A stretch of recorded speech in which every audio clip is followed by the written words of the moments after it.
Hey, salut les baroudeurs. Petite vidéo au sujet des chiens encore. Là, je viens de me faire attaquer par un chien. Je suis carrément en nage. Là, j'étais dans une côte en plein soleil. Là, je suis sur la redescente à l'ombre. Malheureusement, j'ai pas eu le temps de filmer parce que je veux faire un espèce de mini documentaire comme ça sur l'agressivité des chiens vis-à-vis des randonneurs pour faire prendre un peu conscience de la situation et alerter. Malheureusement, là.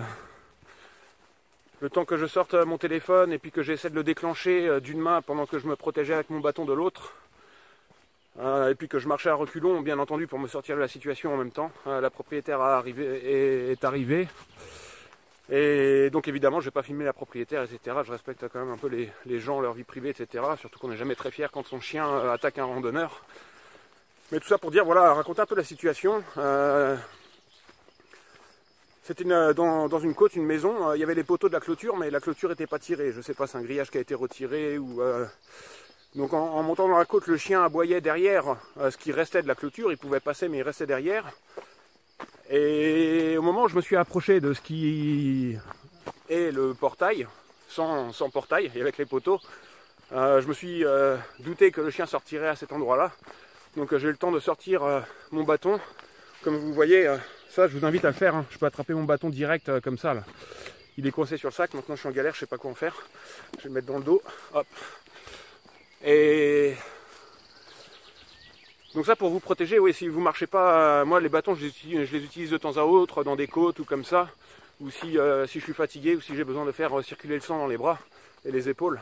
Sinon ils sont sur le sac. Je vous invite vraiment à les attacher sur le sac de telle manière que vous puissiez les attraper comme ça d'une main, sortir ça comme une épée, et puis très rapidement les dévisser et de façon à vous protéger d'une éventuelle attaque de chien. Donc là j'ai eu le temps de le sortir et de dévisser les brins. Ça c'est pareil, quand vous dévissez les brins de votre bâton de randonnée, dévissez-le au maximum. Si vous avez le temps, bien entendu, parce que parfois ça va très vite, on a le temps juste de dévisser un brin, ce qui ne vous donne pas beaucoup de distance. Mais si vous avez le temps, tant que le chien n'est pas vraiment au contact, dévissez à fond tous les deux brins qui sortent du brin principal, de façon à avoir le maximum de distance ensuite quand vous allez vous protéger du chien. Donc là, ça s'est bien passé, hein, je l'ai tenu à distance, etc.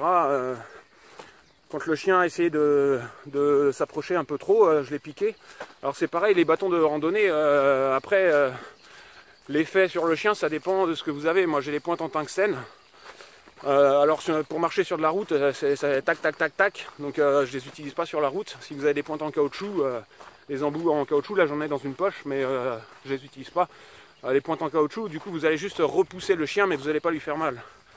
Donc selon l'agressivité, selon la taille du chien, en caoutchouc c'est suffisant, surtout que même si le chien est agressif, on n'est pas là avec l'intention quand même de le blesser.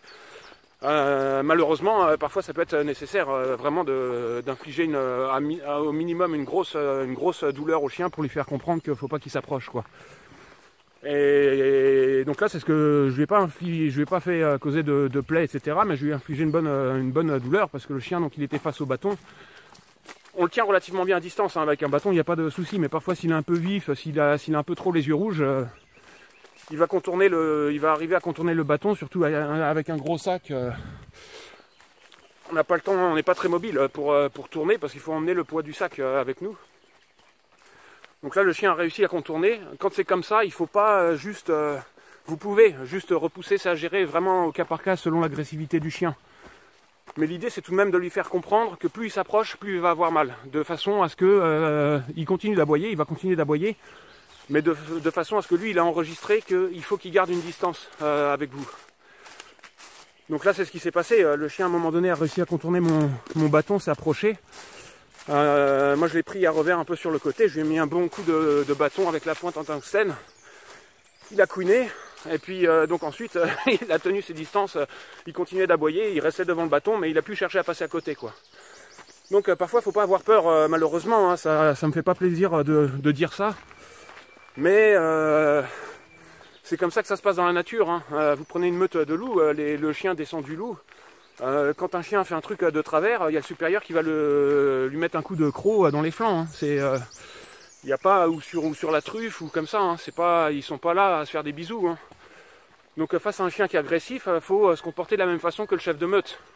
Donc c'est pas ah mon petit calme-toi, hein. C'est on lui fout un coup de bâton qui lui fait bien mal et il comprend. Et si vous regardez, si vous avez vu des bagarres de chiens en Asie ou comme ça, les chiens errants, en fait ça se règle assez facilement, hein. Moi j'ai vu des bagarres comme ça où les chiens se mordent. Alors en plus ils s'attaquent pas frontalement toujours, ils se mordent les flancs.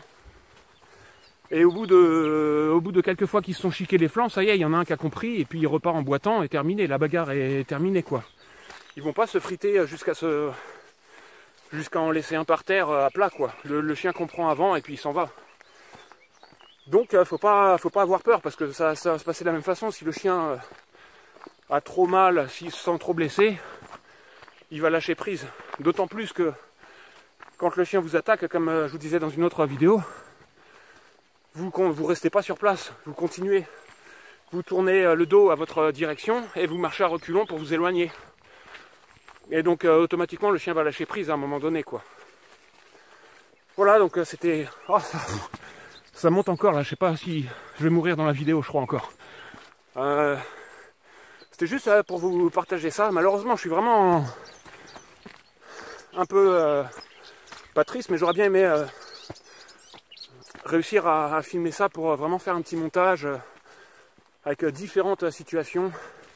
J'ai réussi à filmer d'autres situations avec des chiens et pour faire un panel un peu de toutes les situations qu'on peut vivre en tant que marcheur face à des chiens et faire un truc une demi-heure, 45 minutes comme ça où je présente toutes les situations et comme ça les débutants savent vraiment à quoi s'attendre et comment gérer ça, et ils voient en pratique que ça fonctionne. C'est un peu ça l'idée. Donc sur ce, je vous dis à une prochaine vidéo.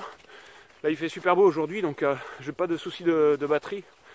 Je pense que même si je trouve une belle place, je vais faire une revue de sac aujourd'hui, ma première. Bon, sur ce, bonne journée, bonne marche, ou bon surf sur YouTube. Allez, ciao!